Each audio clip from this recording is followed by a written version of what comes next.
Hey guys. Alright folks, we're here today to check out the latest from the boys in Nanowar of Steel, Armpits of Immortals, featuring none other than the boss, Rick Ross. Fuck. I'm a boss. I wonder if he's going to be leaning back like Fat Joe, singing about how much he hustles. Every day I'm hustling. You know what I'm really disappointed What? with this whole thing is that there was no Domenico Bini.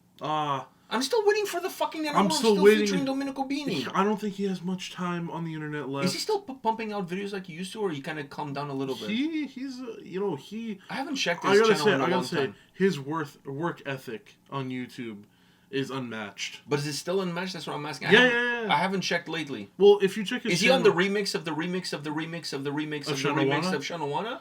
I don't know. I mean, he does so many remixes of like Shanawana that you don't even know who the original owner of Shanawana is. Well, it's him, but I think we've lost track of where... But it's him of like 3 years ago. Yeah, like we kind of lost track of the origin story of the song. But anyhow, Nanowar of Steel... Playlist. Yeah, you can definitely make a playlist just with Shanawanas. I don't know if you want to do that, but maybe that's something that they could do in Guantanamo Bay. I don't know, that's not really torture. A playlist of Shanawana is torture. One song is great, fucking 100 of them. Different remixes? What about you, Vulcano? Oh, Vulcano is a different story. He's a class. In the Massachusetts. Oh, fuck yeah. That one is so good. You know, in the Mount Vesuvius of... Mount Vesuvius? of Italian artists. Yeah, because if they're going to carve people's faces, Mount Vesuvius for Italians would make sense, right? Like, okay. It's an impactful one, so just... It has to be... Domenico Bini has to be there. It has to be there. You know, Paravagliotti, and you have... Lucatoni? And you have Domenico Bini. You have to. Maybe Laura Pausini. And Pirlo. Laura Pausini. You have to put Laura Pausini there. We have to have Pirlo too. No Pirlo, no party. Okay, maybe. I'm not a big fan of Pirlo. I never liked his hair. Anyhow, Nanowar of Steel, Armpits of Immortals. Are you ready for this? You're just jealous. Yeah, I was going to say that, but, you took the words right out of my mouth. You ready for this? Yeah. Let's fucking do it.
So true.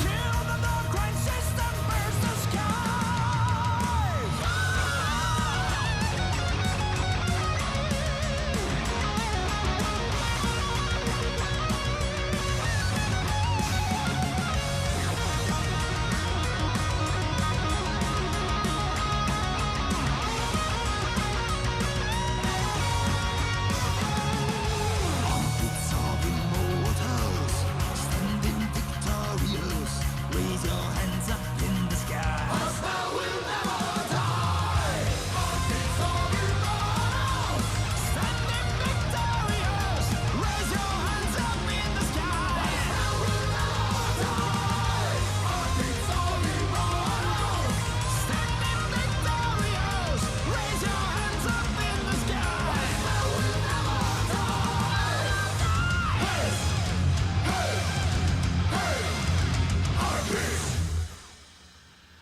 Oh, that was glorious. But where the fuck was Rick Ross? That Jesus. Was Rick Ross the one wearing the Lakers jersey? I don't know. Okay, no, I just wanted to check. Oh, you wanted to make sure Yeah. there was nothing? I wanted to make sure there was nothing secretive. Let me start off by saying this. The BB Gap called. They want their Lakers jersey back. Yeah, I know. God damn. God damn, man. But If he farts...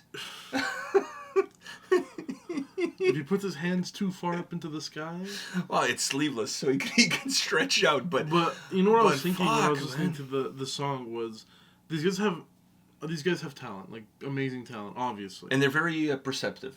Because this song, the only thing missing in this song, sorry to interrupt, the only thing missing in this song is a reference to no shitting on the bus. I'm totally shocked that was not there. What I gotta say is that, you know, in a live setting, this will kill 50% of the audience compared to who you're standing next to. But in a live setting, especially at a festival, right? If people have been staying at a festival, everybody's ripe. So who are you really killing? I mean, you can't smell the guy next to you because you smell as bad as the guy next to you. Yeah, but you may have taken a shower before coming on the first date. The ripest pick of the bunch. I'm talking about not a festival. I'm talking about like. I'm gonna say this: having the experience of smelling people at festivals and smelling people at regular shows, the regular shows are far worse. I went to see Machine Head. There was a dude next to me. I swear to God, he died 3 months ago, and nobody ever sent him a notice home. So he not even knew he died. The guy smelled ultra ripe. Not only the nose hairs were curling, my ass hairs were fucking curling. The guy stunk. By the end of the night, the guy had alopecia. He was going all bald. Dude, like, if I knew that this was the case, I'd have taken a bottle of Febreze with me, and Febreze the fucking dude. He reeked. It was insane. When you came home that day, I'm like, did you shave? No. It was just the hair follicles dying from the smell. At one point in time, Rob Flynn stopped the show and asked me why I was crying, and I couldn't put a sentence together because of the smell was making me all teared up. Like onions. Yeah, it was fucking... Probably the guy was thinking, oh my God, I didn't know my music had this impact on this old man. No, it's not your fucking music, you lord ass. The dead man it's this next to fucking me. dead man next to me. Holy shit. The Undertaker. It was crazy. Now, that is worse because obviously I shower, most people shower and whatever. And you're in a closed venue. You're not outside. And you're only going there for that one show and leaving. It's not like you've been there for 3 days, 4 days you have no camping. reason to be ripe. Exactly. My point exactly. But at a festival is different. If you're there for the first day is a different story. Yeah. But by the time you reach day 3, day 4, everyone's pretty ripe. Dude, not even the mosquitoes want you. You're talking about clapping the mosquitoes? Last festival we went, thank God for the dude that showed up out of nowhere with the fucking mosquito spray. Yeah. Oh, he was a lifesaver. I could have kissed him if he didn't have a girlfriend. But anyways, if it wasn't for that dude, I would have been killed. But I feel like the guys who are super ripe, the mosquitoes not even want to deal with them. That's just my take. But very perceptive of them to realize that. So I don't think if they perform this song, I don't think anybody's going to... Like, really, everybody reeks. Unless you're in a closed venue and there is that one ripe soldier next to you. Unless it's a 4-day festival and you only bought a ticket for the 4th day. Oh. And you're coming in all innocent and shit. You should know. You know, That fourth like a nun day- on the first day of work, you coming in all innocent and shit, and next thing you know, You're fuck. doing. No, I was gonna say a circumcision. No, you're doing an exorcism. Circumcision. Fuck. I Those hope, are two- I hope nuns are not doing any circumcisions on their first day at work. That would be a dick move. You know, like that would totally be a little dick bit move. off the top. yeah. You know, I want a sweater. I don't want a hoodie. So anyhow, Wait for a tank wow. top. I honestly don't think anybody's gonna die singing this song, but it's very perceptive of them to make this song. I must say, But what I was thinking is like these guys are very smart, very intelligent, very intelligent people, very Honestly, talented too. very talented, very intelligent. Because if you change the lyrics on this song, right, change it to more of a serious power metal type thing. The tracks musically is phenomenal. The trap music, but what I'm saying is, And that solo from Rick Ross? it was good. But what I'm saying is, you switch the lyrics to more of a serious tone or whatever. I don't think I'd enjoy this song as much as I do now. Did you see Rick Ross hustling? He was hustling. Man, he was fucking hustling. He was hustling. But Every do you day agree he's with me? hustling. What? Do you agree with me? That if these guys had more, If they changed it, if a Lyric-wise- band did a cover of this song and changed the lyrics to a more serious tone, It let's would- say Mach 6.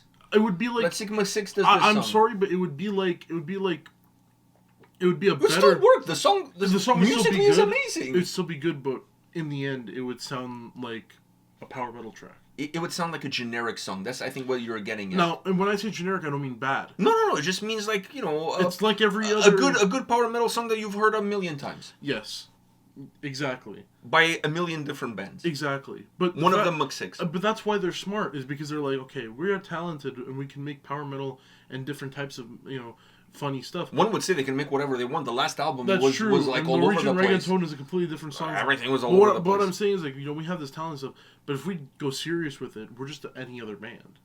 We need to do something. I mean, but that's their whole shtick. Yeah, but that's why they're smart. But it fucking works. Because when you hear their song, you realize that if this wasn't funny, or if they weren't doing what they do, if this wasn't their gimmick or whatever, they would be like any other power metal. Dude, they're the Italian electric callboy. But what I'm saying is they're very smart about it. They're the Italian power metal version of electric callboy. That's what they are.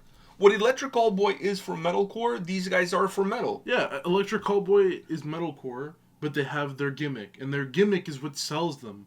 Because if they don't have the gimmick, they're metalcore. And then they kind of become just another Metalcore. band. Yeah, They are like- metalcore. These guys have their gimmick, and their gimmick without their gimmick, they're power metal. Now, it doesn't make them bad, it just makes them power metal. Well, in Well, this case, I mean, like, In this case, I'm not talking I about honestly other don't songs. think they fall under one I single don't. I genre. also don't like- think they fall under. But what I'm saying is, even this song, for example, when I was hearing it, I'm like, "This is funny as shit." But if it had normal lyrics, But it's a fucking good song. If it had normal lyrics, I wouldn't enjoy it as much. But it'd still be a good song. It'd still be a good song. I just Because wouldn't enjoy musically, it as much. it's not like the song is weak musically, No. and then you kind of sold on the funny lyrics. No, the song musically itself is really is good. I think it's the funny lyrics that make it even better for me, though. Make it more memorable. Yes. Make it more memorable. Because the rest of the day, I'm going to be putting my arms up in the air. Like I said, they are very perceptive, because to make a song like this, obviously they've been at shows, obviously they've been in the crowds. I'm sure some fans came to take some pictures with them and threw the arms around them, and they were like, "Fuck, is that cheese?" I have a slight suspicion that certain metalheads and people who go to Fan Expo or TwitchCon or whatever, there's a Venn diagram. Oh, and a they body all order? meet in the middle. Because apparently, we've been to Fan Expo. You know what? It wasn't... I wasn't hugging anybody there. But there wasn't that much... I mean, I don't even think there was any BO. Yeah, the good thing about these days is if you have COVID, then you don't smell anything. So then we were kind But of... when we went, there was no COVID. But No. what I'm saying is, did you smell any BO? Do you remember? No, but I kept my distance. I from- also did. But apparently, TwitchCon is like really bad with the BO situation. Yeah, it's all kids that live in their parents' basement and shit. Apparently, even like creator... That baby for what them I'm, is like... So what I'm saying is like, it's like the Venn diagram, and then there's like, Yeah, but people who- I'm not saying that all metalheads stink. I think No, that's just the no. situation of being in a festival for 4 days. I remember my first festival that I went to. The first ever festival that I went to was a 2-day festival in Lisbon. Was Superbox Super Rock, 1997, folks. I'm not gonna go through the bands. It's not important. But anyways, that was my first ever festival. Right when I came home, at the end, like I was there for 3 days. The day before, then the 2 days of the festival. Then I came home on the fourth day. When I came home and I walked through the house, my mother said she hadn't even seen me. She hadn't even seen me.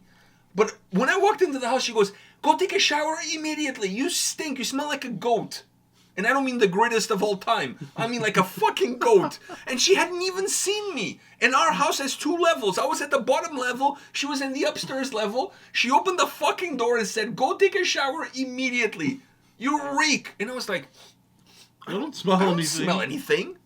Yeah, because you're immune to your own fucking body odor. That's what the problem is. You're also probably being with people with similar body odor. You're immune to body odor in general. Yeah, because the people that were me didn't tell me that I stink. I didn't notice You were that they all were equally stink. ripe.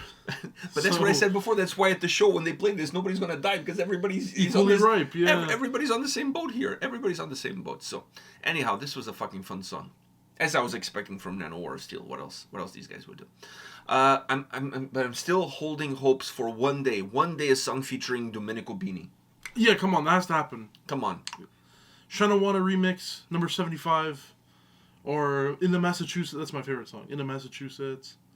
Oh, I thought they were gonna. You know what they could do? What's funny is one of my I know. I have an idea. One of my professors at school looks like Domenico Bini. Really? Yeah. I think most paisanos look like one. No, but anyway. he's not. He's from Armenia. Close enough. I don't know about that. Close enough. Anyhow, I think what they need to do is take a page off of Lorna Shore, Pain Remains, and have In the Massachusetts 1, 2, and 3. In 3. That's what they need to But do. what's funny is the first one is In the Massachusetts, the second one is Shanawana, and the third one is Evocano. They're just called In the Massachusetts. No, you can call it In the Massachusetts Part 1 and then put the name of the song after. The Beanie Remains, Part 1. The Beanie Remains. All right, fuck, let's go with that. The Beanie Remains Part 1, Shanawana. The Beanie Remains Part 2, In the Massachusetts. The Beanie Remains Part 3. Evocano. Exactly. There you go, folks. Make it happen. All right, on that note, guys, thank you for watching this video. We'll see you all at the next one. See ya.